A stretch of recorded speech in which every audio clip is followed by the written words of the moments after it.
I have a question. Just one question. And it's pretty simple. Why is the Fed not pulling back? The Fed achieved its objective. They wanted to create inflation. It's here. It's now. It's running wild. So why are we not looking to raise rates? Or at least talk about raising rates later this year. What the Fed usually does, they usually get ahead of things and say, this is what we're going to do. This way it's sugar-coated and expectations are met. But you're really still talking about this is going to happen to 2023? Well, you're not going to raise. Are you insane? Why is the Fed still buying government bonds? Why are we still injecting trillions into this market? Listen to Biden today in his speech. You're going to see much more money is going to be injected into this market. Why? Are you crazy? And now we're starting to see some pretty smart people talk about inflation a little bit. In fact, if you looked at the S&P 500 companies that reported already, they have cited the term inflation. This is based on FactSet data, which I love these guys. So they cited the term inflation on their earnings calls for Q1. And through this point in time in the earnings season, it's the highest that they've done this in more than 10 years. But they've seen that word inflation creep up. Again, we haven't seen inflation in 10 years, 20 years, 30 years. But the most in 10 years, companies have mentioned the word inflation in their quarterly presentations. Companies already reported. But those inflation worries, those mentions, they're just like concerned a little bit. They're talking about 2%, 3% of the CPI. You're looking at inflation expectations, which is a gauge, and I think this is Evercore here, rose to 2.43%. It's the highest since 2013. So economists, even though it's the highest since 2013, are only expecting around 2.5% inflation, which is insane. We're already over 4% on the CPI. They're not talking about 10% inflation, which you could easily make an argument for. I know that number sounds crazy, but this is exactly where we're headed unless the Fed puts the brakes on right now. Right now.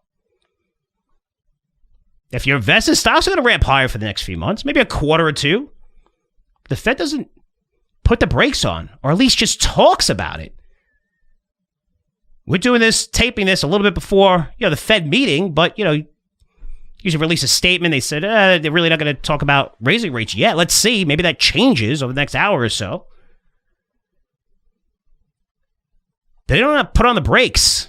And we're going to see inflation beyond belief. It's here right now. Everywhere you look, every asset class is surging. And you, just average retail folks, know it. You're going to know more than the economists. Looking at these stupid bell curve charts, lock themselves in a room talking to rich people. They get it so much later. They wait 3 months to report some of these statistics, and then they revise them 3 times after that. Over the next 3 months. You're seeing it. You're seeing it with your neighbors. You're seeing it in everything you buy, tuition, electricity. You're seeing it everywhere. And it's going to get even crazier. Because the whole U.S. is about to open up, and everybody has a lot of money. But everywhere you look, every asset class is surging. And you know what? I don't trust the Fed, and I definitely don't trust politicians to do the right thing here. I don't. And you know what? Billionaire bond king Jeff Gundlach doesn't either. Yesterday, he came out, said he thinks the Fed is sweeping aside the growing risk of runaway inflation, and says the central bank is just guessing at this point. This is the guy, Jeff Gundlach. Billionaire, bond king. This guy knows inflation, everything, much more than I do. And this is his job, 40, 50 years been doing this. This guy, and he's extremely worried, saying the Fed is sweeping aside the growing risk of runaway inflation. Runaway inflation. This isn't me like shouting on the rooftops. Look, no, this is coming out now. Mark Zandi's economist said the same thing. You got to start pulling back. And I don't know if they're going to do it. Okay, I'm not predicting a huge market crash or anything like that, but you have to start hedging yourself. You have to protect yourself. Take a little bit off the table. You can buy long-dated puts. That's not shorting because the market could surge from here. We saw that with numerous stocks that you thought were going to come down a lot, and they didn't. And these things usually go a lot higher before they go lower. But you can hedge 5%, 10% of your portfolio. Just be safe. You can't go all in here. There's no way you can go all in. I mean, it's not about valuations. They're going to continue to skyrocket. Low interest rates. You can't look at a stock based on valuation. mean, you have to remain long here, but again, we're inflating the markets. Profits are going to be the average company, S&P 500, is beating profits by 30%. That's unheard of in the history of to be tracking this for 20 years? You can buy inverse ETFs. It's a little bit easier. I mean, don't go higher than the 2x ones. People like getting the 3x ones. Because again, if you're wrong, you're really going to be wrong. But you only lose the money you put into those. Okay, we can go a lot higher before we go lower. But when it comes to inflation, and I just said this last week, I'm not going to repeat it. But when it comes to inflation, it's the one problem the Fed can't stop immediately. It takes many, many, many years, even decades, to stop runaway inflation. You just look at the 60s, the 70s, and 80s. And you could print money to capitalize banks. You could print money when, long-term credit, when people F up. I won't curse. You can capitalize failing institutions. You could bail out businesses. I mean, you could print as much. Look at COVID. COVID crushed the markets. You know how long? For 45 days before the Fed. And I had no idea the Fed was going to do this. This is why, otherwise I would have been buying right away through April. It took me to May to realize, holy cow, they're throwing out trillions. They said trillions of dollars they're going to hand to people, checks, and businesses, and loans that they don't have to pay back. You had to get bullish again. How quick did we recover? Almost immediately. Pretty simple. Just print $10.5 trillion. We're good. What, $10.5 trillion? We'll do 15 trillion. We'll do 20 trillion. Doesn't matter. Just keep printing until we're okay and keep rates at zero. With inflation, you have to take money out of the system. Instead of buying treasuries, the Fed has to sell them. You have to raise rates. You have to take away the punch bowl. No more stimulus. And nobody wants to do that because we're addicted to it. And we've never seen the consequences of this because we haven't had inflation while we have interest rates low almost forever since the credit crisis. But those are the only ways to control inflation.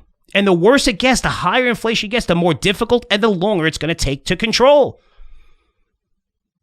So I don't know what the Fed's going to do. I know what our politicians are going to do. They're going to continue to spend money, give free money to everything, colleges, everything for free, right? To buy votes, whatever they want to do. That's fine. But enough is enough, because when you see these people making enough money where they're not going to work. They don't need to work. We're seeing it in stores everywhere. Again, Frank Curzio, I want to hear from you. Let me know what you're seeing in your neighborhood, because I'm seeing this all over the country. I don't care what the Fed does. I don't care what politicians do. What I care about is you. And you need to protect yourself right now.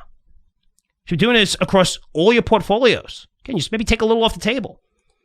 So those of you subscribers to Money Flow Trader, which focuses on buying long-term dated puts, hedging yourself, pay close attention to Ginny's advice, because she's going to kill it. I have to tell you, you don't have to wait for a market crash for that to happen. We're seeing a lot of individual stocks down 20, 30, 40% from their high. Look at those ESG names, few marijuana names, a lot of these just crazy stocks that ran up tremendously. In the last 3 months, look at the Russell. There's a lot of stocks down 20% plus. I say about 30% of the Russell. A lot of these names are getting crushed if they're in the wrong industries, if they had inflated valuations. Money's rotating out of them.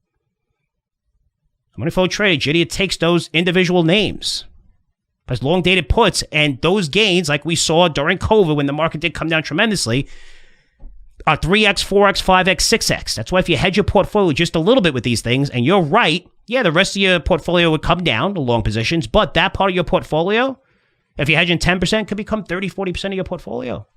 That's how much money you would make off of this. And if you're wrong, it doesn't matter, because the rest of the stocks are going to go higher. It's a big deal. You hedge 5% of your portfolio, whatever it is.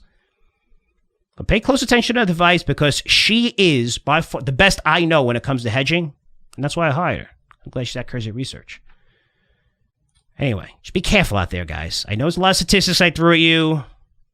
I know everyone likes to be entertained in stories and stuff like that. To me, this is really important. We've done incredibly well in the markets for a long time. It doesn't help me by telling you to protect yourself, right? Bull markets are probably great for financial newsletters because everybody wants to buy everything. It's easy to sell. So it's not my best interest to come on here and tell you what I'm telling you, but I'm doing that because I care, because I've been running this business for 20 years with Curzio Research. And there's times to be super bullish, which we've been for a very, very long time. And there's times to just be cautious. And now's the time to be cautious. Because again, I don't trust the Fed, and I definitely don't trust our politicians.